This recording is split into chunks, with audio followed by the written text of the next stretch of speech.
আওয়ামী লীগ সরকার পতনের পরপরই পুলিশের বিশেষ শাখার সাবেক প্রধান মনিরুল ইসলামের কক্ষ থেকে ২৫ কোটি টাকা সরিয়ে নেওয়ার অভিযোগ তদন্তে ৩ সদস্যের একটি কমিটি গঠন করেছে পুলিশ সদর দপ্তর।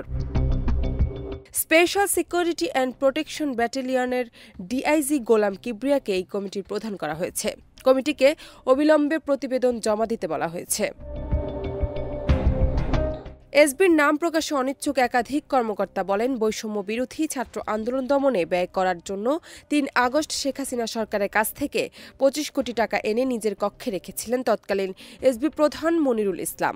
কিন্তু সেই টাকা বিতরণ করার আগেই ৫ আগস্ট ছাত্র জনতার অভ্যুত্থানে শেখ হাসিনা সরকারের পতন হয়। ওই দিন থেকে আর অফিসে যাননি মনিরুল, কিন্তু তার কক্ষে ২৫ কোটি টাকা থাকার তথ্য জানতেন এসবির একজন ডিআইজি, একজন এসএস এবং মনিরুলের স্টাফ অফিসার। তারা এসবি কার্যালয়ের ক্লোজড সার্কিট ক্যামেরা ও ইন্টারনেট বন্ধ রেখে ৬ থেকে ১২ আগস্টের মধ্যে কোনো এক সময়ে মনিরুলের কক্ষ থেকে ওই টাকাগুলো সরিয়ে নেন।